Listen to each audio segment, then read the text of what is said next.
It's a political comeback for Amar Singh, but more than that, it is RLD's new entrant, Amar Singh's convenient U-turn on Narendra Modi that has turned many heads. Minutes after joining the RLD, Amar Singh claimed that Modi was like a family member.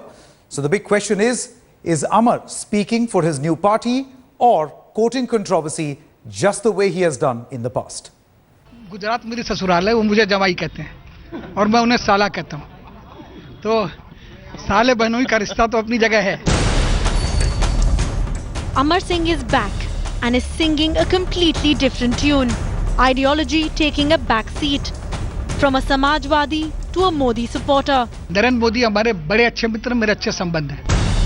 Once Modi's arch rival, Amar Singh is heaping praise on BJP's prime ministerial candidate.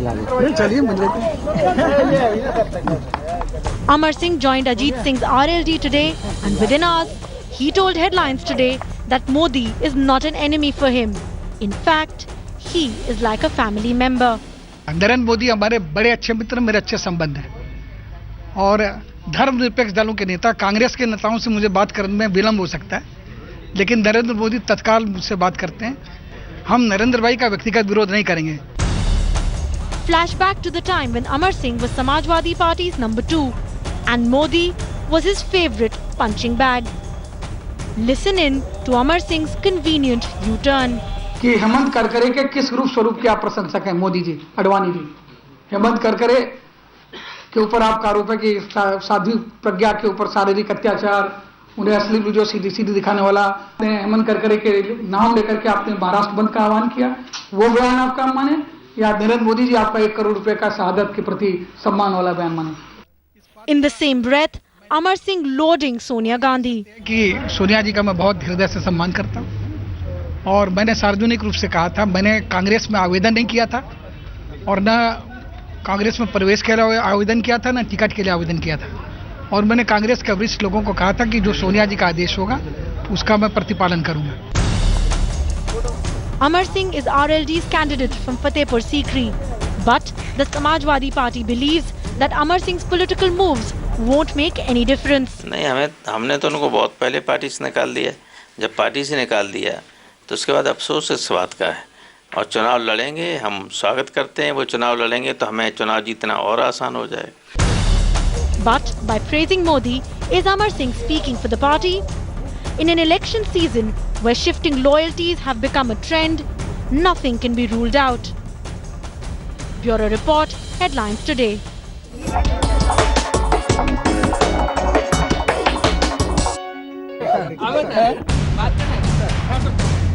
Political opportunism above propriety. Taint no bar for our political parties. Accused of inciting riots in Muzaffarnagar, these men are all set to get a political promotion. The Uttar Pradesh unit of the BJP has sought Lok Sabha tickets for these 4 leaders who have been accused of inciting violence that led to the Muzaffarnagar riots. Well, the list, of course, begins with Sangeet Som. He's the MLA from Sardana. He's accused of uploading fake videos. The current status, of course, is the National Security Act has been revoked and he's out on bail. Number 2 on that list is Suresh Rana. He's the MLA from Thana Bhavan. He's accused of inciting riots in Muzaffarnagar. The NSA has been revoked on him as well and he is out on bail as well. Hukum Singh is the MLA from Kairana in Uttar Pradesh, allegedly made an inflammatory speech during the entire violence in Muzaffarnagar. He's been named in an FIR as an accused and that's where things stand as far as he's concerned. Bhartendu Singh is the sitting MLA from Bijnor. He violated prohibitory orders and made provocative speeches is what the charges are. He's been named in an FIR, but he as well is out on bail. 91 से पिछले 23 साल से उस क्षेत्र में मेहनत कर रहा हूँ, कुछ चुनाव जीता भी हूँ विधायकी के, तो निश्चित रूप से मेरे लिए सौभाग्य होगा। ये इसी वजह से फर्जी हैं कि केवल भारतीय जनता पार्टी के ही विधायकों पे क्यों आरोप लगे और अब इतनी देर में आके क्यों अन्य विधायकों पे और सांसदों पे आरोप लग रहे हैं। निश्चित रूप से ये तुष्टीकरण की नीति है सरकार की। The party too wants everybody to believe that there is no case against the riot accused. वो दोनों के दोनों निर्दोष हैं, उनके खिलाफ राज को लगाया गया था। स्वयं एडवाइजरी बोर्ड ने स्वीकार कर लिया कि राज का गलत है और सही बात यह है कि मुजफ्फरनगर का दंगा कराया है आजम खान ने। आजम खान उस दंगे के पीछे हैं। The secular brigade is out crying foul over BJP's proposed move. After the felicitation comes the promotion. The BJP promised to fight these elections on the issue of development. But the proposed move surely points towards a brazen attempt to polarize voters in the riot-affected area of Muzaffarnagar. Bureau Report, Headlines Today.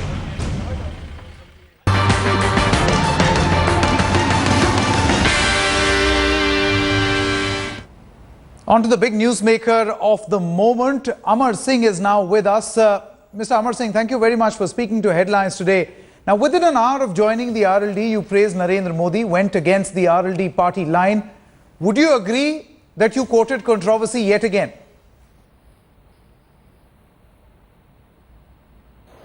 I have not praised Narendra Modi.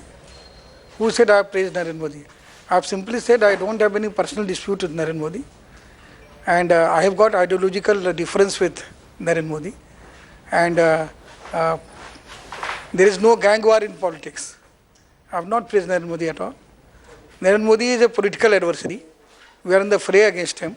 That does not mean that I have to call Narendra Modi an impotent or a chaiwala. And even Right Honorable Rahul Gandhi does not subscribe to this point of view. And he has openly reprimanded leaders of his own party who has uttered such kind of word. So to be civil for national leaders, whether from my side or from other side, is not a support rendered to them. So I want to make it categorically clear, don't create another controversy. I have never praised Narendra Modi. I have simply said that nobody is my personal enemy. And I still maintain that. I said that I have got a good relationship with Narendra Modi. And I have a good personal equation with Narendra Modi. I can't deny that. But when I was particularly asked that is it not an opportunism, then I said that had it been opportunism, I would have gone to Narendra Modi. But that question still holds true even now. Rajnath Singh. No. The very fact that I have not gone there simply shows that I am not an opportunist. No. Mr. Amar Singh, that question will hold true even now. Many would say that this is expediency over ideology. You know, what do you have to say about your open realignment ahead of the 2014 elections? Well, it is very difficult to say about realignment. It's a process of political churning. Somebody as illustrious as Purnashwari Devi, daughter of N.T. Rama Rao, who enjoyed fruit of power with Congress and UPA for 5 years, all of a sudden she has become BJP. I respect leaders like Digvijay Singh ji, who are consistent in their ideological pursuit. In spite of power play, they don't change their stand and they don't change their friendship. So this is how politics should be. Personal relationship and politics should be kept apart. And you should be loyal to your ideology and to the party in which you are working. And for that matter, I have never rejected Samajwadi Party. I was expelled and thrown out from there. And for 5 years I waited. And if given opportunity, I very openly admit that I would have loved to serve. Where is the ideology, Mr. Amar Singh? I have got great respect for Sonia ji. And even today I will say that I am not far from them, because RLD is a recognized alliance of Congress. So in a way, in Uttar Pradesh, RLD is the biggest political partner of Indian National Congress. And I have joined RLD. I have not joined any other communal outfit. Okay, so glad you brought that up. Glad you brought that up, Mr. Amar Singh, because my next question to you is, you heard Sonia Gandhi's prospects of coming to power in 1999. You then supported the Congress in 2008 for the nuclear deal. We all know about that. Why shouldn't Amar Singh be called a politician with, great networking but no ideology? You change your stance. Well, supporting nuclear deal was also an act of ideology, because at that point of time it was said that there is enough coal. The party said there is enough coal in the country. There is no need of nuclear deal. And for nothing, in the UP's achievement, the top on the list is nuclear deal. So if nuclear deal is tom-tommed as the top achievement of the UPA's 10-year rule led by Manmohan Singh, then historical, whether one likes or dislikes, my role in it cannot be erased. What is your ideology? And so there is no reason for me to be ashamed or embarrassed of my role Amar Singh, in facilitating Indo-US nuclear deal. Mr. Amar Singh, what is your ideology? If you have an ideology, then spell it out. What is Mr. Amar Singh's ideology? My ideology is secular. My ideology is that anybody who is not divisive, anybody who believes in politics of inclusive politics of this nation, anybody who adheres to the unity in diversity theory, with whom you can do business with them and you can do business for them. And the process, style of functioning may be different. Congress is more structured party. Samajwadi Party is not structured. And Ajit Singh's party is small in the size. So connectivity and cohesiveness is more in the availability of leadership is more prudently available over there. No, Mr. Amar Singh. So you can comment on the style, but you cannot definitely doubt their ideological base. Now, Mr. Amar Singh, I really wonder why you use that word business. We are okay doing business. The other big question that many would want to know is that, the steep rise and the steep decline of the Samajwadi Party from 2012 to 2014 happened after your association with the Samajwadi Party ended. Many say it's because Mulayam Singh Yadav's close aides were perhaps, badly advising him. What is your take on that? Well, I don't want to attribute much importance to my persona.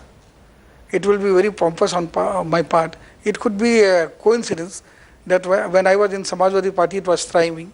It can be a sheer coincidence that after my exit, it is thwarting and it's going at its lowest step. But you have never attacked Mulayam Singh Yadav directly. I mean, just a hypothetical question. If he calls you today or tomorrow, picks up the phone, calls you tomorrow, Mr. Amar Singh, do we perhaps see a reasonable chance of you going back to the Samajwadi Party? No, I am thankful to Mulayam Singh ji for giving me an opportunity and a space and a stage. And even 5-6 years ago, in presence of his Chief Minister's son and senior cabinet colleagues, he said there was only one man who understood me. There was only one man who was concerned about development and its process in the state. This statement is from a large-hearted person, and it's not an easy statement to give for a colleague who is expelled from the party, and that too in the full presence of entire cabinet as well as his own Chief Minister's son, while he is being openly reprimanded that you are surrounded by sycophants. I salute Mulayam Singh for this gesture. But having said that, I will also emphatically say that I got a lot from Samajwadi Party, and a lot of insult was also heaped at me in Samajwadi Party. So today my heart is bruised, and in Samajwadi Party and with Mulayam Singh my relationship was apolitical. It was absolutely emotional, and as long as that emotion is missing, that chord is not there, it is very difficult on my part to rejoin Samajwadi Party, because I will not be able to deliver my best which I used to deliver. Okay, Mr. Amar Singh, thank you very much for speaking to Headlines Today. But this is what Headlines Today reads, what Amar Singh is saying right now. You are leaving that door ajar politically, even though you have joined the Rashtriya Lok Dal. Thank you very much for speaking to Headlines Today. Meanwhile, while relations between Karunanidhi and Alagiri have reached a break point, the younger sibling stars within the Dravidian party are on the rise. So much so that Stalin supporters, including Dayanidhi Maran and the tainted A. Raja, have in fact been fielded by the party again. The first list of Lok Sabha candidates released by the DMK has at least 3 tainted leaders. Adimuthu Raja, a former UPA minister and one of the main accused in the 2G spectrum scam, has been fielded from Nilgiri. Another accused in the spectrum scam, Dayanidhi Maran, has been named as the DMK candidate from central Chennai. Also, the list is going on. S. Jagat Rakshakan, an accused in the Colgate scam, the sitting MP, also has the distinction of the highest percentage rise for property among all ministers in the central cabinet.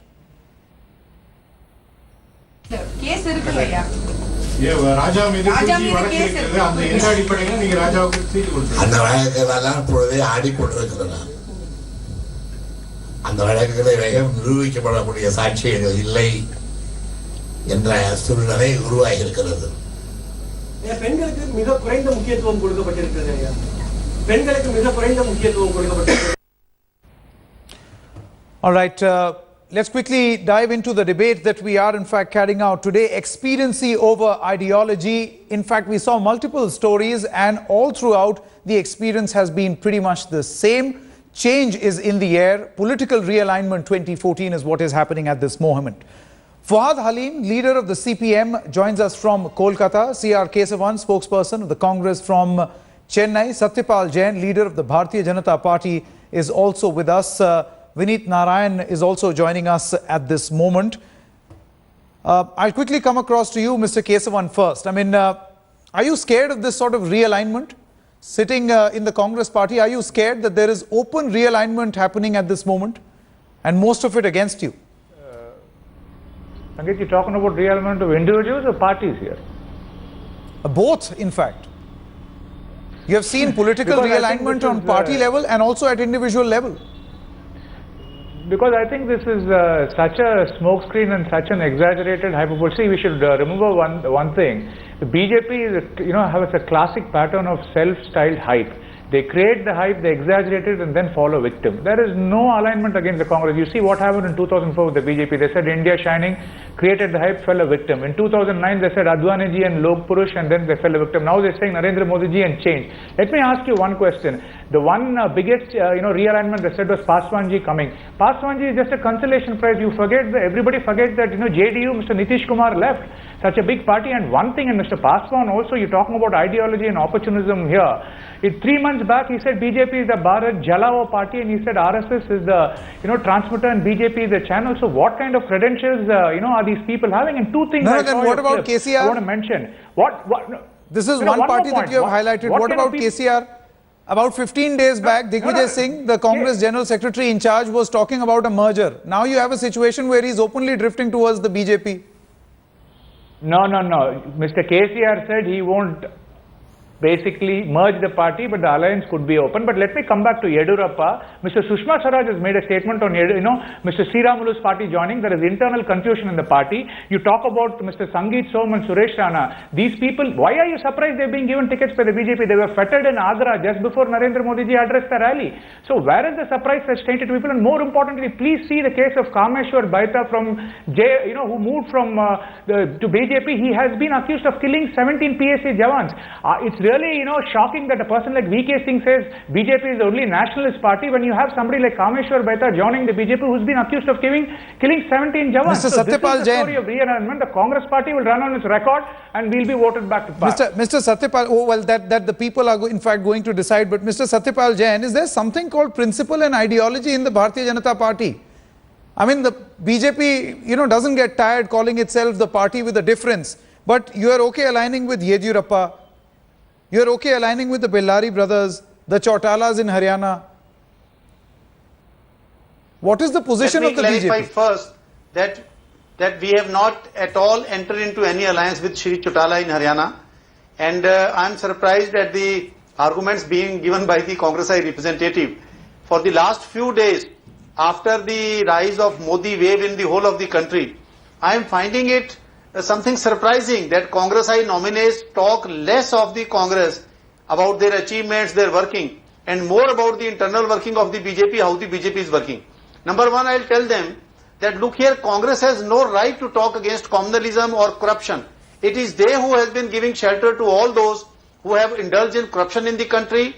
There were serious allegations of corruption against their former railway minister, whom they now are putting from the Chandigarh seat, against their own leaders, even against allegations were leveled against the Prime Minister of India. Yes, Yedurappa. So far as Mr. Yedurappa is concerned, let us not forget that Mr. Yedurappa has been given clean chit by the court there.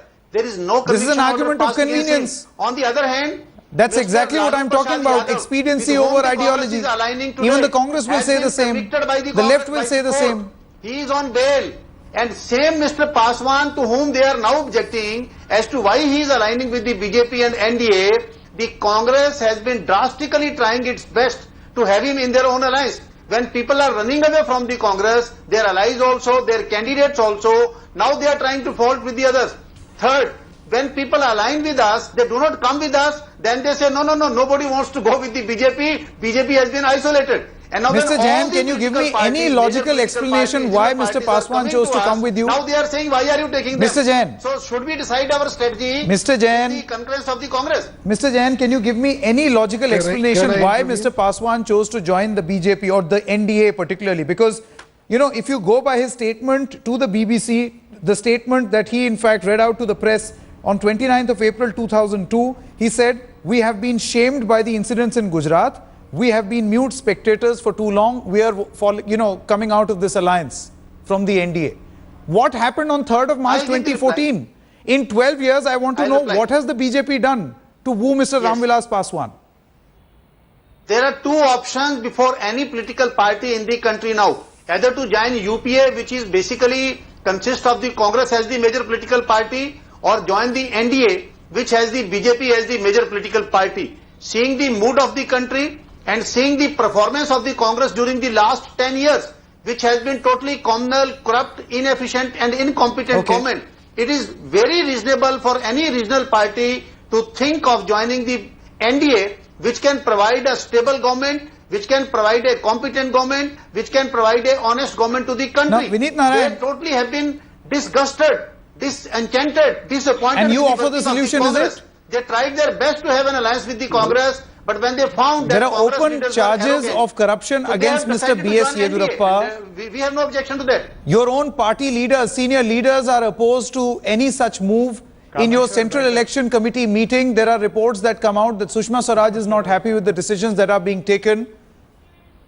Do you think you are offering a solution? That's really the big question. But let me quickly get in Mr. Vineet Narayan. In my party, all decisions are taken by the Parliamentary Board and the Central Election Committee with the consent, concurrence, and we only have to wait 3 days, Mr. Jain. It is our party where decisions are taken in the Parliamentary Board. It is only in Congress where Rahul or Sonia Gandhi, whatever they say, is the gospel truth for Prime Minister also and the government also. We take all the decisions in our Parliamentary Board meeting, in the Central Election Committee meeting, with the consent of all the... See, again, this is an argument of convenience, Mr. Jain, because I know what Mr. Kesavan is now going to say, that you take your orders from Nagpur. The BJP, the Congress takes its orders from 10 Janpath.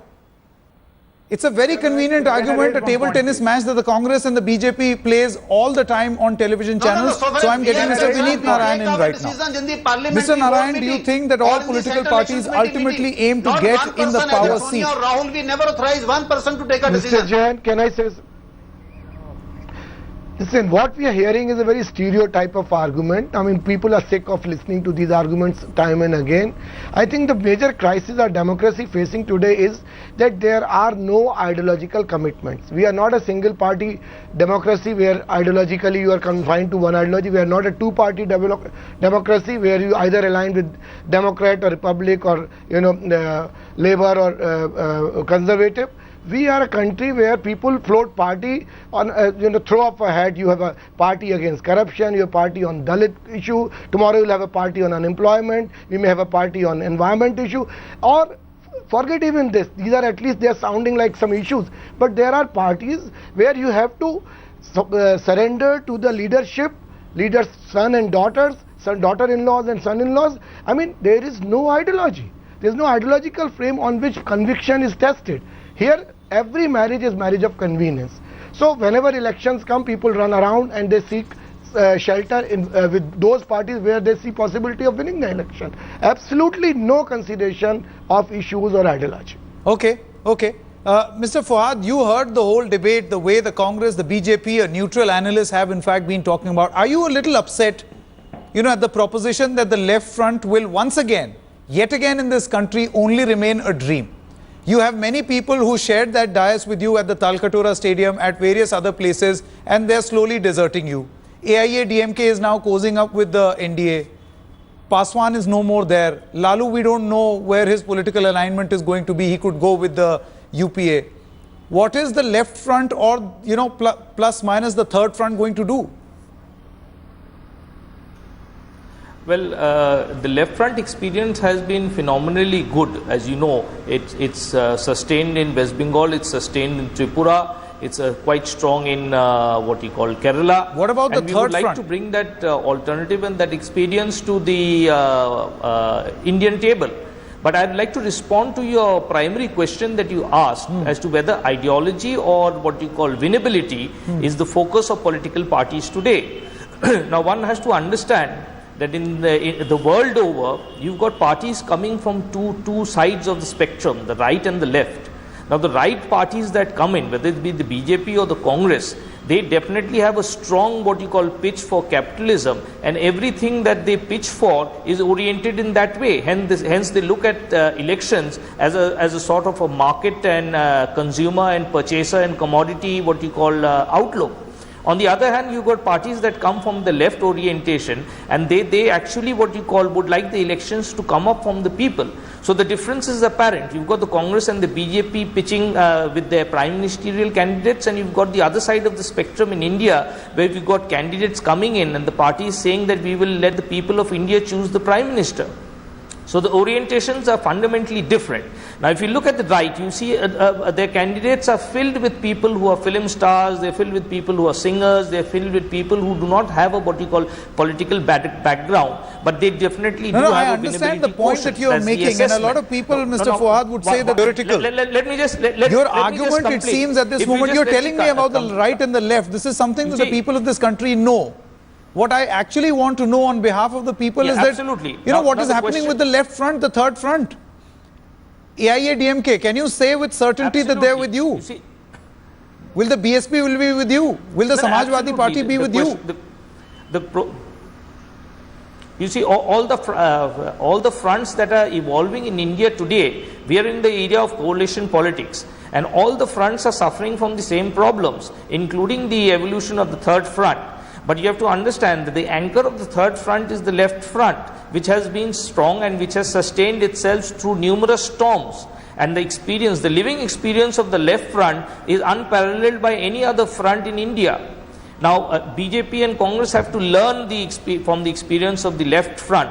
But the core question is that when you want to be in government and pursue a particular agenda, and you do not want that agenda to be taken to the people, because the people will not support that agenda, then in between you interject candidates that are absolutely not representative of your agenda in governance, but they definitely have some sort of attachment to the people, and they give you a winnability quotient. Now this is the unfortunate part of Indian democracy, where this trick is being played by the established parties on the people of India time again, starting from Amita Bachchan to Jaya Prada to Jaya Bachchan, etc., down the line to this election, where you have a magician put up by the BJP in West Bengal, and you have a series of Tollywood what you call actors. No, but then what is wrong with that? By the Trinamool what is wrong with film stars choosing to be politicians, Mr. Fuad? This exposes. Absolutely. If they come in from political stock, the left has definitely put up a number of people from the what you call who are not known to be what you call established politicians, but they have had a what you call an orientation in politics, and they have a very clear idea as what they want to execute once they come into governance. But over here you've got people who have absolutely no experience of governance, they have absolutely no political commitment, they have just been picked up for their winnability factor. Now if you choose a candidate who's winnable, and then you would like to what you call put your agenda to the people, then it's like putting the horse behind the cart. You don't want the people of India to take an educated decision, you don't want the people of India to make an informed decision. You would like them to see a star, you would like them to see a singer, you would like them to see a winnable candidate and go to their hearts rather than vote from their minds. You know, the way I look at it, the way I look at it, Mr. Fuad, is that this is a sort of a complaint that you are trying to register in the form of what you are saying. The point that you raise about winnability, and Aditi Fadnis Mehta, political editor of the Business Standard, is in the studio with me. Welcome, Aditi. How do you look at this situation? Do you think that winnability has become the single largest ideology or the agenda of all political formations? Well, to some extent, of course it is. It has always been and it will always be. But particularly in 2014. Yeah, it is a factor. But we should not forget that what Mr. Fuad is saying about film actors. I mean, till yesterday, Jayalalitha supported a CPI candidate in the Rajya Sabha, got him elected, and she was okay. I mean, let's not forget that she is a film actress, and she was okay. But the day she has withdrawn from the left front, she is a film actress and nothing more than that. Absolutely. It's a direct charge, Mr. Fuad. Do you realize When Mr. D. Raja has to take support of AIA-DMK to be voted in the Rajya Sabha, it's okay with the left front. It's okay with the, the left forces. But when she is not on board, it's an argument of convenience. No, Jayalalitha has moved far beyond being a film actress, and that is again not an my argument of assessment convenience. Of her. Right now you were opposed to the idea of winnability. No, not an argument of convenience. No, absolutely. I was not referring to Jayalalitha in that context. Who are you referring to? Far beyond her. Isn't she a film actress? Wasn't she a film actress? No, we are looking at might I say you were quite derogatory to film actresses and actors? No, if you look at the winnability quotient in West Bengal, then we've got what you call the Trinamool Congress has put up at least what you call 12 people, 20 among the 26 new faces who are absolutely not connected to politics. They are film stars, they are singers, they are football players, and these are the people that Trinamool Congress has brought on the table here. But definitely, the question of winnability is an issue for all political parties across the board, and that is why they are still not able to what you call declare the candidate lists. If you look at the BJP and the Congress, which are the leading formations, the Election Commission has already declared the election, but still the leading formations have not got their coalition partners. They have still not got their candidates in place. So this problem, what you call, is experienced by all the fronts across the board. Okay. As I said once again, the third front is the strongest front, the first front of the blocks. We've had a problem with Jayalalitha, but all the other partners are on board, and hopefully is BJD on board? And this is the Biju Janata Dal on board? Very strong. Is the Samajwadi Party on board? Is the Janata Dal United on board? Definitely. What about Rashtriya Lok Dal? Hello? Yeah, no, Lalu Prasad Yadav we haven't spoken to, but the other partners, as far as the 11-party formation goes, they are on board. We've had some problems with Jayalalitha. We are still in conversation with the Biju Janata Dal, and the coalition politics that has its necessary what you call issues. Those are being sorted out and ironed out. Well, let's see how far that goes. Mr. Kesavan, would you perhaps admit over here on Newsnight that your party or your political formation is facing the toughest time politically to win friends? Here I think any party which has incumbency, and this is a two-time incumbency, it is very natural that the way things pan out, but I don't think you should look at it that way. More importantly, coming back to ideology, I don't think we have a problem at all there, because we are very clear, this is a very clear battle. And I'll also chip in a word about the third frontier. See, there are two clear forces here who are fighting the battle, and I can include the third front on one side also. On one side you have forces and parties in the country who take the values of our founding fathers and say we need to bring unity to the country by celebrating diversity. Nobody should be left behind, and everybody should be rightfully take part in the development. On the other side, you're trying to have a party which is trying to polarize with a prime ministerial candidate saying that we want to bring unity to the country by imposing uniformity. And when I talk about parties and forces, even the third front, when they said definitely they had issues with the Congress party, I'm not saying no, but you should very clearly note when they had their meeting of 9 parties, not 11. Mr. Kesavan, Mr. Kesavan, 6 months back I would have perhaps bought that argument, but not now.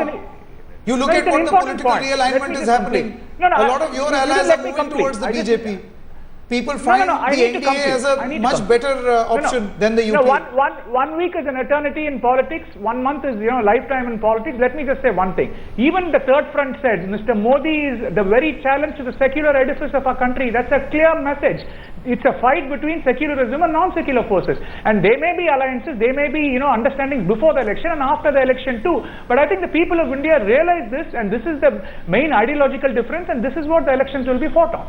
Aditi, do you subscribe to that view? The fact that political realignment is only the name of the game, and eventually may the strong force win. Well, I mean, the strong force will win with or without political alignment, but the fact is that frankly in Tamil Nadu itself we've seen what has happened today. The Congress is completely isolated. It has no friends whatsoever, and that's the irony of the situation, that after picking up the threads, after picking up the pieces from all the things that the DMK, all the shame, the humiliation that the DMK brought upon the Congress government, the Congress-led government, it's now the Congress which is left out in the cold, and the DMK has said we don't want to have anything to do with you. I mean, the 2G spectrum scam, the whole issue about foreign exchange violations by various groups of interest groups in the DMK, all that is something that the Congress-led government had to put up with. Absolutely. In fact, Mr. Satyapal Jain, just getting you into this debate, I just want to read out, two situations, literally, from history, which will perhaps explain how things are actually, changing, and you're manipulating. The NDA is actually manipulating players. You have B.S. Yedurappa, who on the 10th of January 2014 said that I will never again. In fact, on 2012, he said that BJP has ill-treated me, leaders in the state and in the party's central leadership have conspired against me just because there were some allegations against me. On 10th of January 2014, his position changes and he says, I'll never again commit the mistake of leaving. That nails the former Delhi minister, the man who's so far been protected by Arvind Kejriwal, dug out of the Secretary of State of Iowa in the United States, the signatures that will nail Somnath Bharti. That's our top focus on Center Stage tonight.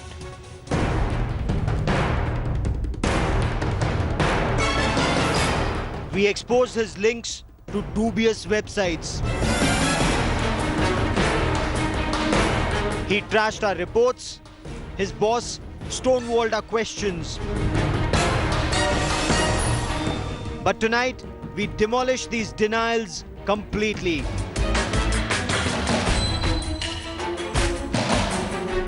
Headlines today digs out Somnath Bharti's signature from the Registrar of Companies in Iowa, United States of America.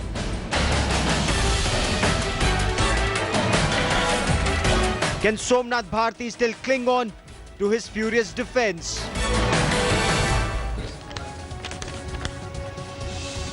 There are two sets of documents we are going to show our viewers tonight. The first one is from the company that Somnath Bharti says he owns. This is the company, I'm holding it in my left hand. This is MedGen Solutions. Just take a close look at the signature on that document. The second document that we'll show you in a while is from the Secretary of State in Iowa in the United States.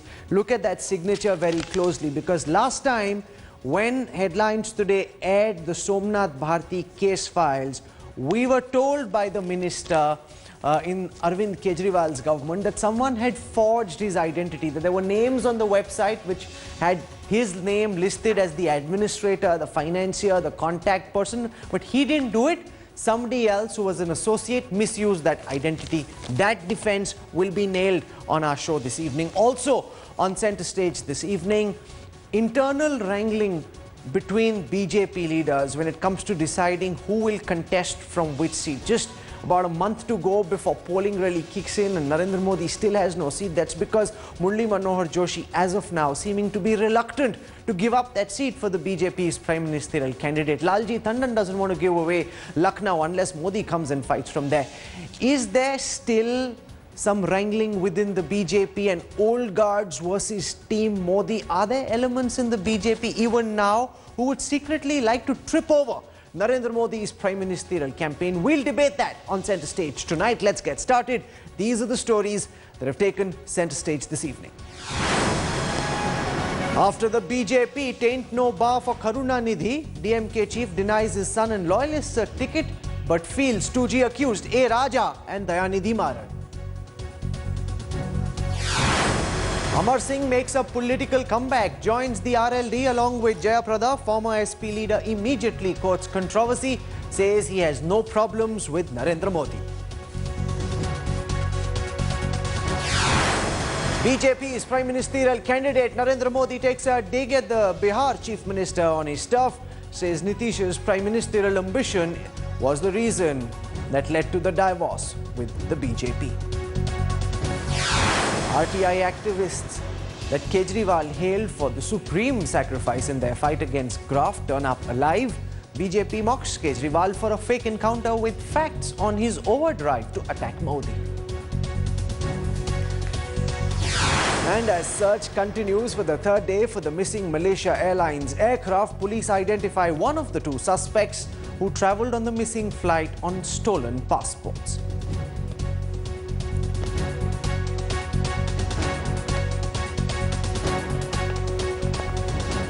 Somnath Bharti has been under fire for his spam site links and being part of a massive global spamming directories scam for the last 30 days. All this while, there's been a Kejri wall around him, protecting him, keeping him safe.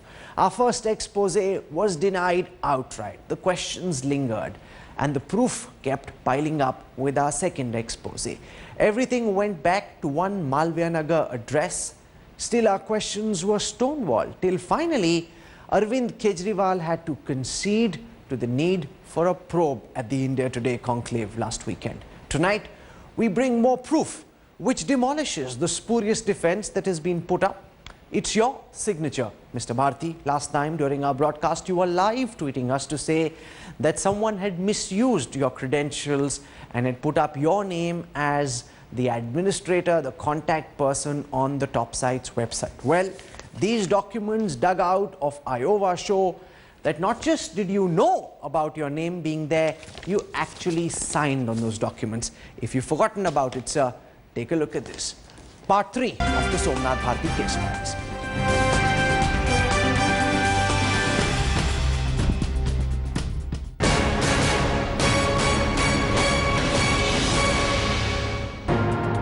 More than a month after Headlines Today first broke the story on former Delhi Law Minister Somnath Bharti's involvement in dubious US-based companies, the Aam Aadmi Party is still in denial. That is Aam Aadmi Party leader Arvind Kejriwal challenging Headlines Today to produce documents linking Bharti and the 5 controversial US companies. Topsides नाम की company में हस्ताक्षर दस्तखत आपके साथी सोमनाथ भारती के. You want to tell the people of India that you are different when you had the opportunity to be the difference. You developed cold feet, Arvind. आपने मेरे को कोई कागज ही नहीं भेजे. In response, Headlines Today has now accessed more documents to nail Bharti's lie that he has nothing to do with these 5 Iowa-based companies. Topsides LLC, Web's Biggest LLC, Directories LLC, Media LLC and My Directories LLC. We have found out that this company, you can hear, see it yourself, this company LBO-O.com LLC. You can see it yourself, this company LBO-O.com LLC is the company that has registered all the 5 suspect companies. And these are as per these records of the Secretary of State of the state of Iowa. Now this is interesting. These records have exclusively been accessed by Headlines Today, which shows that the authorized representative of this company is none other than Somnath Bharti. His signature is clearly visible on this document, which was filed by the company for the change of registered agent. Compare this with Somnath's signature in his Indian company, Madgen Solutions. So far, Somnath's only response has been to send Headlines Today a legal notice. बोलूंगा बाद में बोलूंगा बाद में वहां पे office में बोलूंगा ये सब सरासर एब्सोल्युटली झूठ है ठीक है ना मैं बताऊंगा कुछ तो बताइए ऐसे नहीं रास्ता नहीं लोग सकते. Headlines Today has now mailed Somnath Bharti these questions. How does he explain the name and designation in the documents of LB-O? If he claims that someone misused his name and identity, how will he explain his signature? Clearly, a lot is left to be answered by Somnath Bharti and his boss, Arvind Kejriwal. This is Ashish Merishi reporting for Headlines Today.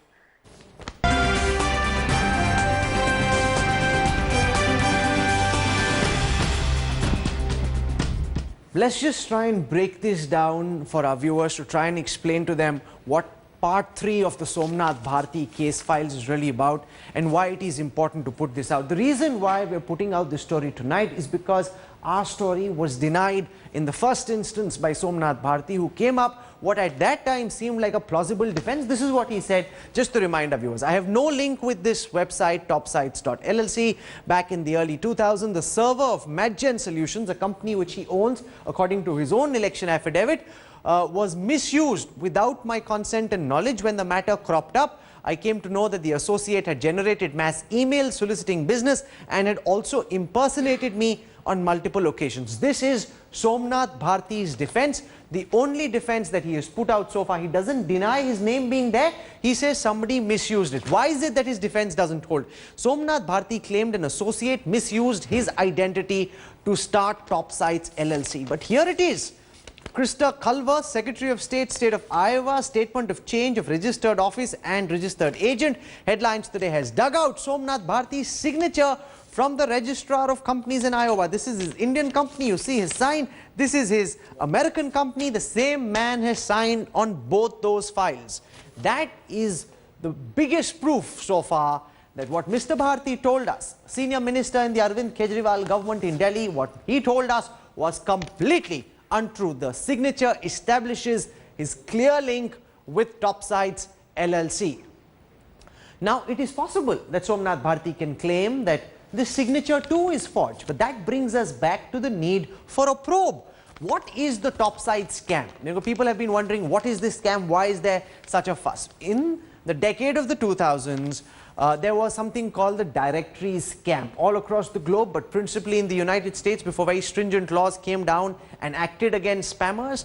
Mails were sent out in bulk to lakhs of recipients who were told that their directory registration is expiring and they need to pay X amount to be able to renew it. These websites claim to be offering a 90% discount. Now, most people obviously realized that there was a con and they didn't sign up, but a few of these people actually paid up. As a consequence, from those few people who paid up, people who ran these operations made a killing. Now, and this is a big scam in the US, you can Google it. Somnath Bharti says he had nothing to do with the company, which was one of the principal players in this scam, because he was named as amongst the top spammers in the world, among the top 200 spammers. His name was there as well.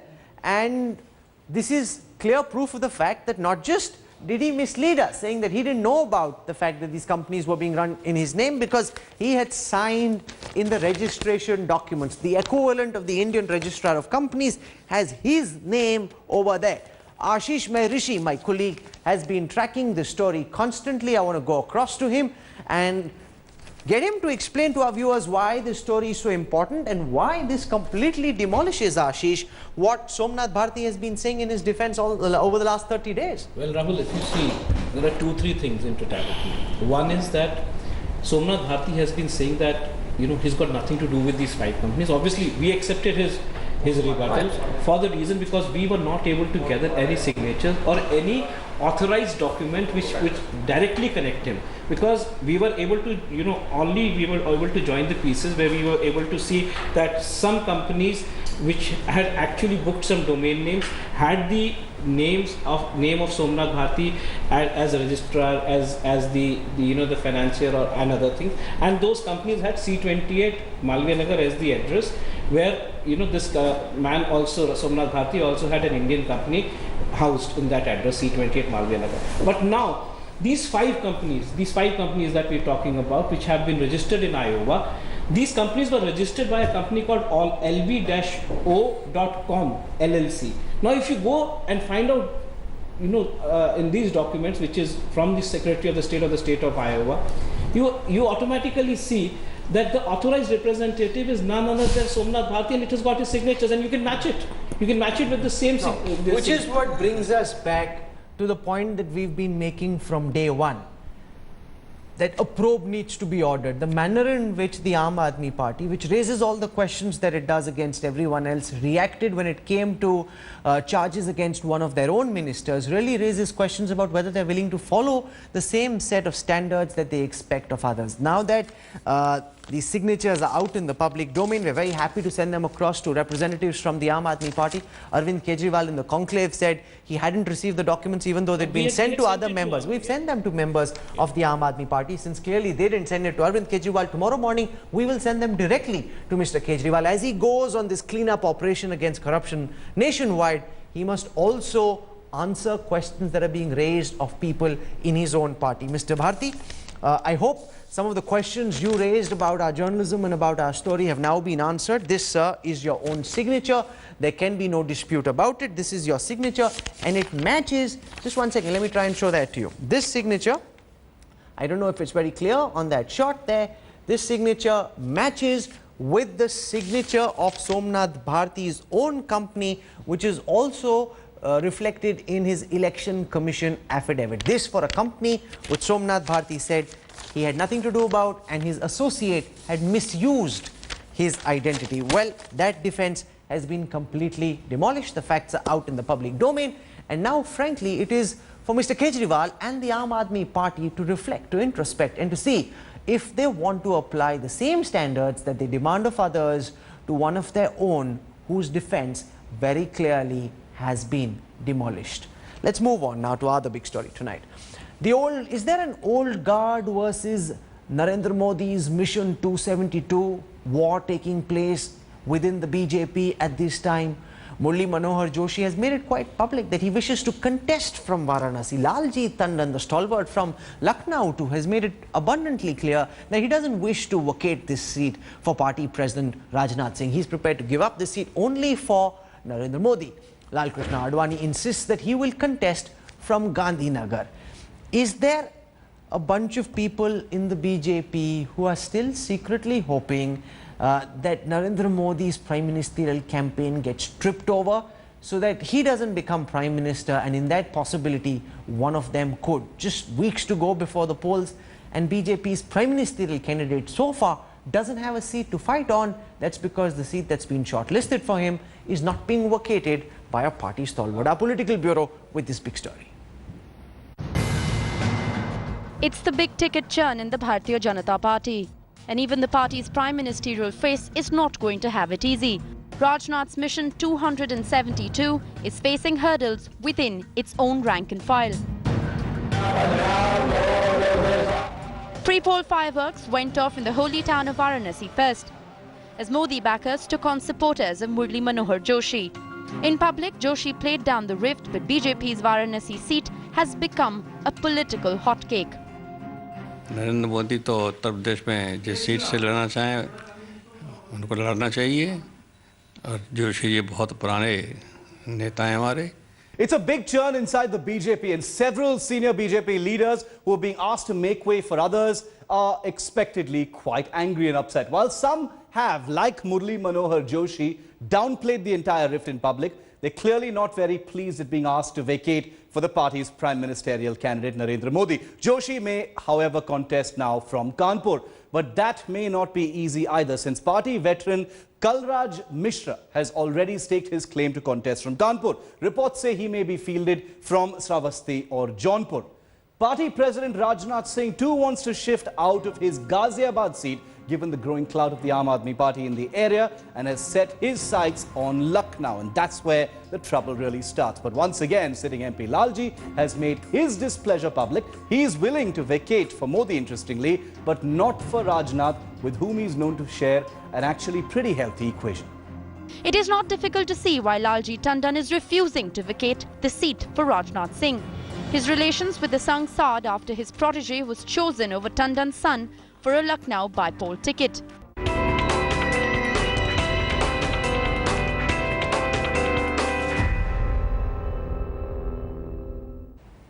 Are there people within the BJP who are still harboring ambitions of being Prime Minister, hoping against hope that Modi doesn't come close to that 200 mark, let alone achieve his Mission 272, so that they can, in the case of a hung parliament, still fulfill their ambition of being India's Prime Minister? Joining us on our broadcast, Nalin Kohli, spokesperson for the BJP, Pawan Verma, representing the Janata Dal United, was Nitish Kumar, who said that Modi will not be able to unite the BJP, let alone India, Sanjay Jha, representing the Congress, and Madhu Kishwa, editor Manushi, with me in the studio. In fact, Madhu is the one who on social media floated a conspiracy theory suggesting that there are people within the BJP who want to trip up Narendra Modi's prime ministerial campaign. Now, this might be very saucy, juicy political gossip, but what is the information or proof that you have, madam, to be able to back this? Firstly, this is not something generated by me. It's not a figment of my imagination. Anybody who's on the social media knows that this is being said from morning till evening by BJP people. And I picked up these terms from them. For example, the 160 club or 180 club, or D4 gang or whatever. These are not my terms. I picked it up only because I joined the social media. Secondly, it certainly proves the way this whole drama is being played out, Rahul. It clearly proves that all these charges of Modi being authoritarian, dictatorial are bunkum. He's not even there fighting it out. He's the only one out in the field, addressing rally after rally, mobilizing support for BJP, a groundswell for BJP all over the country, whereas these people sit here and quarrel about seats. The reason everybody is convinced that it's not just those with prime ministerial ambitions, mind you. The Sanjay Joshis of Sangh Parivar are alive and kicking. You go and see the number of people that are sitting in Sanjay Joshi's darbar even today, whereas he holds no office, ticket seekers. It's really like a mela. Why? Because these are the people who are conspiring, not just those who think they can trip Modi and become prime minister. Nalin Kohli. Finally, one second, one last thing. And the point I really think you need to, if they had to bring Modi into UP, he's not said a word he wants to be here or there. Not a word. And he's, you know, so many of them go on TV, not a word, and I can stick my neck out and say he would never have said, give me this or that seat. This is a party's decision. They should have sorted it out 3-4 months ago. But why have they not been able to do so? It's frankly quite embarrassing for the BJP, Nalin, that with just weeks to go for this big clash, your prime ministerial nominee doesn't have a ticket for any particular seat, and the one seat that's been earmarked for him, the veteran who holds that seat doesn't want to vacate it. This is an internal battle being played out in full public eye, Nalin Kohli. Very, very embarrassing for the party. 3 or 4 comments, Rahul. First and foremost, I think we are underestimating Mr. Modi's appeal when you say we need to look out for a safe seat for him. Mr. Modi can stand where he likes, and I don't think there's been a single comment, and I'll pick up from the last comment of Ms. Kishwar, that he hasn't said, I want to contest from here or there. Now, this is a party decision that only the Central Election Committee can. And I can tell you one thing, that in the BJP, which is often we have to understand its workings, the BJP is a collective leadership party. People discuss, they debate. We've had these kind of debates earlier also. But when the final decision is taken, that's a party decision. Now, we've heard this through and through when the question of Mr. Modi to be the prime ministerial candidate was spoken about. So there was a whole lot of media discussion. He will not be able to draw traction. It will lead to breakup of alliances. Then people won't join us. And then in BJP will not. No, those are separate questions. But again, it's not so much the popularity that he enjoys. Currently, the question is on his acceptability internally, and I want to go across to Pawan Verma, because opponents say that this is dictatorship, but this is actually internal democracy, BJP style. They've been through such crises in the past. They've dealt with them purposefully. So even if there is some dissent, some resentment, that's only natural once the party, parliamentary board or the Central Election Committee takes a call. That call is what the final word remains. Therefore, this is just the process of churn which will throw up the final decision, Pawan Verma. No, Rahul, not speaking purely from a partisan point of view, I heard my good friend Madhu and Nalin speak. You know, whether you agree with the ideology of the BJP or not, it was essentially one of the oldest parties in India which was based essentially on ideology. What has been happening more recently, and I say this for comment and I would be very happy to hear their observation, is that the BJP is being driven now by a certain cultism. There is definitely evidence of a one-man personality cult. You can support it or you can question it. Mr. Advani raised the question in his letter, and it is also supported by a certain aggression in terms of those who oppose him. You read in the papers that supporters of Mr. Modi, I read it in the papers, actually stoned Mr. Advani's house when he didn't go to Goa. Now, there is therefore a matter of some concern that in a party which is critical of other parties for the imposition of a one-person rule or a dynastic rule or whatever, has today been reduced in both in terms of its projection and its campaign to an individual. So you are, be it a rally, you are creating the spectre of a one-man army. You are saying that a cult is taking over the BJP, and any journalist who tracks the BJP dealings in Delhi will tell you that when Modi is in town, Nalin Kohli, there's a lot of buzz and activity. When he's not, everything just goes quiet. It almost is as if everything rides on Modi's shoulders, that everyone else has just sat back, now saying, okay, you are a prime ministerial candidate, you took up this challenge, now you deliver. It's almost as if a lot of people in the party have held their hand back because they no longer feel fully on board, or they're saying, okay, Modi said he would be prime minister, he said he'd win, now let him show if he can. Is that not very bad for a team spirit going into the elections? Two parts. One is, let me come down to what Pavanji was just saying. Perhaps what he's talking about, the cult culture, I can't blame him for looking at it through that prism, because essentially he's looking at it from the view of how the Janata Dal United functions. So I mean, it's a very different organization here. We aren't a one-man centric party. Even the national president of the Janata Dal probably is not larger than the chief minister of Bihar. So I think that's one part of it. The second, so you know, he would be entitled to look at it that way. I'm not, I do not agree with that. I still stick to what I've been saying consistently. We are collective leadership.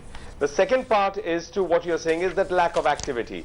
Well, Rahul, actually, I don't think you would expect us or our leadership to be sitting in front of the cameras and working from a point where you could see whatever we wanted to do. We are fighting a general election. Everyone has a clear-cut task. You see everyone together when Mr. Modi is here for the parliamentary board meetings or the Central Election Committee. It's an opportunity for them to all come, not only work on the seats, but also simultaneously bring together what each one is individually doing. And that's, I think, the strength of collective leadership. No, so why is it that Modi doesn't have a seat so far? Why is it that Murli Manohar Joshi has now made a public spectacle of his reluctance to give up his seat in Varanasi, despite more than enough hints being given to him that that is where the BJP wants Modi to stand from? You know, in all these fancy words, you're not answering the basic questions, Nalin. I'll answer that. No, I'll answer that. There are no fancy words. I'm just putting across my party's viewpoint. That's all. Coming down to your question, what you are interpreting is Mr. Joshi's last comment is that ultimately it is what the party's Central Election Committee will decide. And that was my starting point, that in a party that we all may be entitled to our own positions, but that does not mean we are dissent or there's a revolt. That simply means we are expressing our points of view, and at the end of it, one collective decision comes. Okay, that's an important point, and Sanjay Jha must answer that. The fact that the BJP has been through similar stages in the past, Sanjay. It happened before the Goa National Executive. It happened again when Modi's name was to be announced as Prime Ministerial candidate. Everyone has an opinion. Everyone is allowed to voice that opinion. Unlike those in the Congress who are afraid of voicing their opinion because of the fact that they know that the only opinion that matters is frankly either that of Ten Janpath or that of Rahul Gandhi. And therefore, this process of churn will ultimately lead to whatever decision needs to be taken. If it means Modi contests from Varanasi, then that will be the decision the BJP will take, and Murli Manohar Joshi will ultimately fall in line. Is that not the case, Sanjay? You know, Rahul, I have always been a great admirer of the BJP's ability to spin. You know, they are truly the, you know, the sultans of spin. You know, washing dirty linen in public is redefined by them as internal democracy. Well, you know, let them indulge in their own farcical introspection. The fact of life is that if you look at what happened in Goa, I think Pawan mentioned that, Mr. Narendra Modi has been superimposed on this party by the RSS.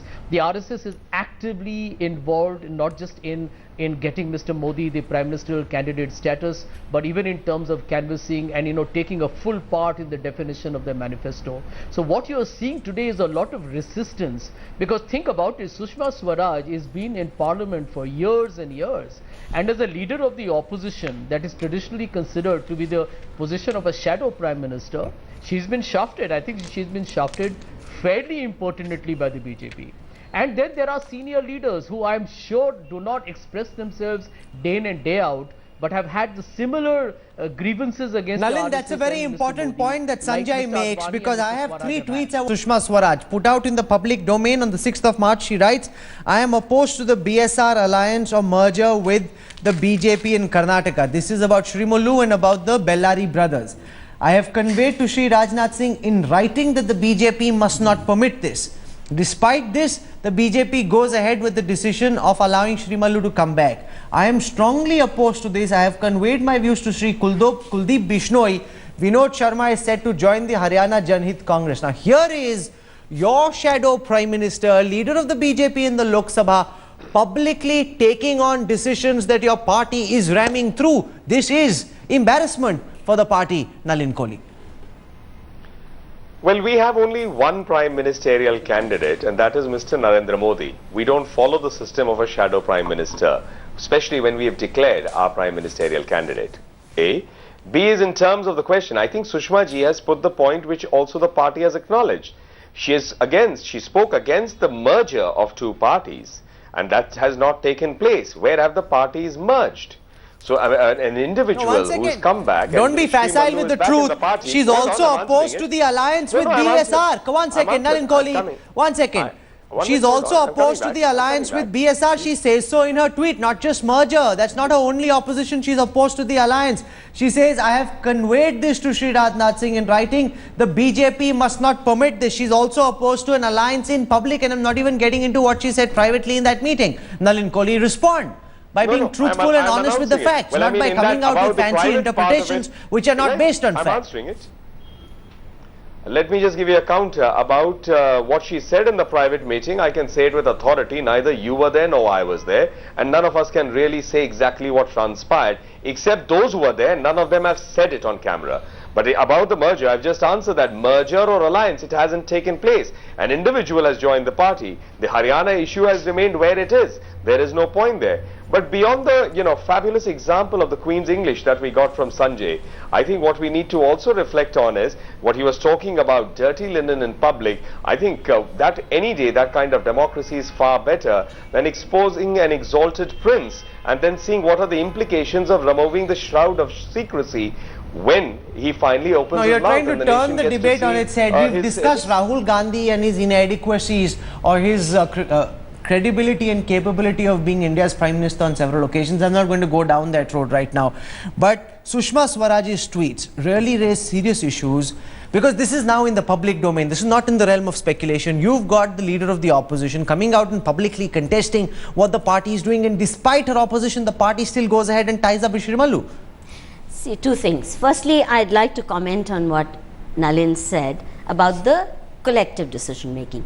There's no doubt that BJP has a better tradition of collective decision making. People don't accept things blindly. They have a long drawn process. That's true. However, to bring it to this cusp point, to bring it to this point when 3 weeks, 4 weeks before the election, this drama is being played out, clearly shows internal roadblocks being placed in the way of Narendra Modi's Prime Minister. Why is it being done according to you? No, firstly, as I said, there are these Sanjay Joshis who are alive and kicking. They don't come out in the public domain.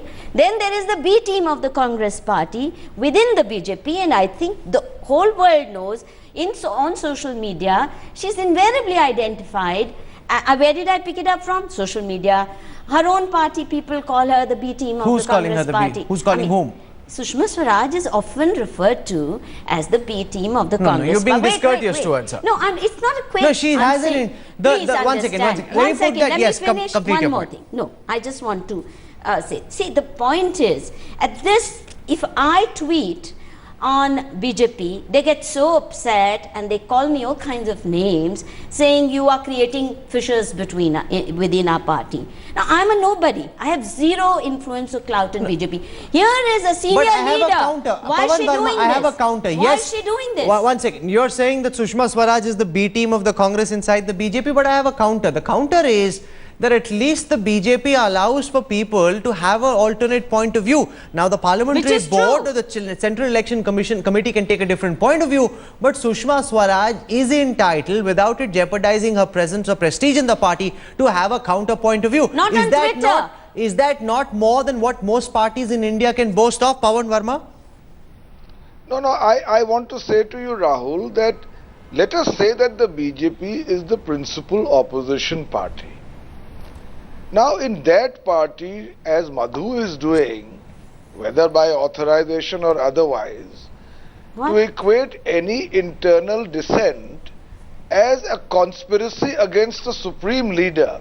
This is a perversion of logic. Either the BJP is a collective which allows for democratic debate and discussion, or it treats anything which questions even remotely the writ of the supreme leader as Pawan, a matter of an internal misinterpreting. conspiracy. My dear friend Pawan, please don't misinterpret. Madhu, let me finish. Yeah, of Madhu, course let I me will. finish. I know I don't want to cross swords with you, but I want to just say that perhaps there is no doubt that there is consternation in many circles of the BJP, and that is, I think, a point that BJP leaders need to ponder over, that is there something, and this is not, I'm not saying that in partisan politics, is there something about the style of politics of Mr. Modi, the manner in which he has little experience of either being part of a coalition, of either being part of a central government, of the manner in which he's run Gujarat at one time where he held almost a dozen portfolios, the manner in which okay, you're raising questions about Modi's ability to take a team along. Is this not? No, one second. He's raising questions. Let Nalin answer those questions, because questions are being raised about Modi's ability to take a team along, which will become even more important if he does get a mandate and does have the right to become Prime Minister. Then if he can't take his own party along, will he be able to take the people of India along if and when he were to become Prime Minister? Nalin Kohli, respond to Pawan Verma. No, I want to first come in. That's not the issue. That is, I think, how the BJP and JDU position is. I'll need to leave this debate in another minute because I have another show, Rahul, as I mentioned. Yes. But I need to say something that Madhuji said, and I have to put this absolutely unequivocally clearly on the record. Sushma ji is one of our senior most leaders, and she is definitely, certainly at no cost the B team of the Congress. Nobody within the BJP is. And I want to put this on the record. When this false story came out about the tweet, there was no tweet. The entire party and Mr. Jaitley immediately tweeted it out. All of us, in fact, many of the spokespersons were together. We all collectively, individually, tweet that never was. She's put out comments where she's opposing what the party is doing publicly, Nalin. That's right. Don't go off. I see you're a very smart spokesperson. You start answering questions I never asked you instead of answering the questions that you're asked. She's put out her public opposition to decisions your party is taking. No. I am simply saying that comment was unfair by Madhuji, and I thought I must put my No, but what about her opposition to decisions that your party is taking? Nalin, respond to that. She's publicly opposed decisions your party is pushing through. Where? Well, look at these comments. I am opposed to the BSR alliance or merger with the BJP in Karnataka. Despite that, Sanjay Jha, and before going into the meeting, Sanjay Jha, does that indicate to you that there are fissures within the BJP, or is this part of natural internal democracy and questioning? Just 1 second, let Sanjay Jha come in and answer you, Nalin. Sanjay, go ahead. No, 1 minute, hold on. I'm going to leave the debate. No, 1 second, you must allow Sanjay to answer. Yes, Sanjay. Go on, Sanjay. Rahul, BSR or a party, and neither do we have an alliance, nor do we have this. No, you have Shri Mallu, who's been given a ticket with the BJP's blessings. There's no dispute about that. Absolutely not. He's an individual. Yes, he's an individual who's been part of a tainted party. He has money bags to back him. Why are people like that being brought back into the BJP? Those are serious questions. 1 second, Sanjay Jha wants to come in. Sanjay, go ahead. Sanjay, go ahead. Don't allow Nalin to hog all the time. This is your opportunity. Go ahead. Yeah. You know, Rahul, I just want to make a point. Yes, let Sanjay living speak, in please. Mumbai, in Maharashtra, living in Mumbai, in Maharashtra, I can tell you the Modi BJP conflict is pretty much out to the open in the state I live in. If you heard Raj Thakure's statement, what did he say? He's fighting against the BJP, but he says that if I were to get elected with some MPs coming in, they will support Mr. Modi as a Prime Minister. Now, what has happened as a result is the fact that there is severe tension here in Maharashtra between the Shiv Sena and the BJP. I mean, these are consequences of a personality dominating the Bharatiya Janata Party. That's the cultism that I think Pawan was referring to. And don't forget, Lal Krishna Advani saying that he agrees with Mr. Rahul Gandhi's statement and how the BJP has almost become unilaterally that story was by denied. Mr. Modi. Is I think a significant carried prominently. of a serious You are now dissension within. amplifying a denial. But the reality is, whether the BJP likes it, accepts it or not, there is a problem. You've got a stall. I'm out of time. 20 seconds. Just 1 second. Firstly, Congress is really no face to talk of personality cult. It's the most obscene charge they can make. And here, the personality cult, so-called, is being challenged by any Tom, Dick and Harry. And Modi is not even protesting about it. Secondly, you're saying inability to carry the party with him. The fact is... I'm not saying... No, but I'm those saying questions were these are rootless wonders who are not going with him. It's these Shankar Singh Baghelas and the Keshubhais, you know, in Gujarat. It's because they really had become rootless wonders. But the rank and file of the party... The lacks of why has the party been forced to nominate him, not because he muscled his way, but because lakhs and lakhs of party workers, leaders in the Pawan district Verma wants to make a counter. Just 20 seconds before I wrap up, sir. He must be allowed to make a counter. Yes, Mr. Verma. Rahul, Nalin would be embarrassed by Madhuji's blind, absolute, unquestioned loyalty to Mr. What is Modi. this loyalty? I mean, what is this? You are officially loyal to Nitish Kumar, who bomb blasts a public meeting. But your loyalty, come on, we're now going off tangent. I think the matters that needed to be debated have been put out in the public domain. Those who demonize are not being loyal to some devious powers. If I say don't demonize him on the basis okay, that's a separate debate. That's a separate debate. We're out of time. On the center stage face-off tonight, the questions that needed to be asked have been asked. There is a problem, regardless of whether the BJP accepts it or not. Murli Manohar Joshi not willing to vacate the Varanasi seat is creating heartache for the RSS as well as for the BJP top brass. The sooner this matter ends, the better. If, as Madhu says, you were to ask people who would vote for the BJP, who they'd want to see in Varanasi, there would be a 99% to 1% vote in favor of Narendra Modi. That's the reality, and the fact that he doesn't have a seat to fight on just weeks before the polls is indeed embarrassing for the party. Let's see what happens on the 13th of March, which is when they say they will take a decision. And if past is anything to go by, whenever the BJP, Modi and the RSS have been on the same page on any issue, others have had to make way, whether it's an Advani or in this case a Murli Manohar Joshi. Will it be the same? We'll have our eyes on this story. Thank you all very much. Sanjay Jha, Pawan Verma, Madhu Kishwar, Nalin Kohli for joining me on Center Stage tonight. 48 hours since Flight 370 went missing with 239 passengers on board. There's nothing to report on the plane itself, but the investigations into the terror angle now seem to be coming towards a breakthrough.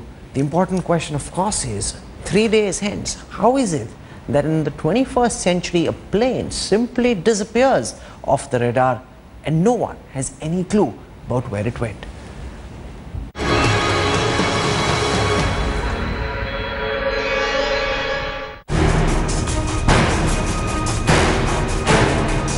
This is the exact moment. The last time the whereabouts of Malaysia Airlines flight MH370 was known. It's taken 48 hours for some kind of a breakthrough in the investigations into the terror angle. This is the Italian national whose stolen passport was used by one of the two suspects who boarded the flight 370. One of the two suspects has now been identified. The Malaysian police, however, remain cagey about divulging his nationality. Out of the two, there's an Australian national and an Italian national who in fact lives in Phuket in Thailand, who had come out in a press conference and clearly said his passport was stolen a year back in Thailand itself. The Austrian national hasn't come out in public at this point of time, but we clearly see that this is just one of the angles that the Malaysian Civil Aviation Authorities as well as the investigative agencies are involving at this point of time. A possible breakthrough that raises more questions than answering any. How did the suspect passengers who have Asian features manage to board the flight without raising suspicion over European passports? Were any of the ground staff involved in this possible conspiracy? Attempts at a damage control by the Malaysian government over what can only be called a glaring security breach were pointless. That is the duty of the investigating team to determine what actually happened in the morning of Saturday during the check-in and also when the aircraft goes to the aircraft for departure. In the last 24 hours, Vietnamese authorities investigated what appeared to be the aircraft door in the sea, but search operations found nothing. 6 planes and 7 ships have been deployed in the South China Sea, and joint operations are being carried out as we speak. But the hope that these relatives of the 239 people on board were holding out is all but extinguished. Bureau Report, Headlines Today.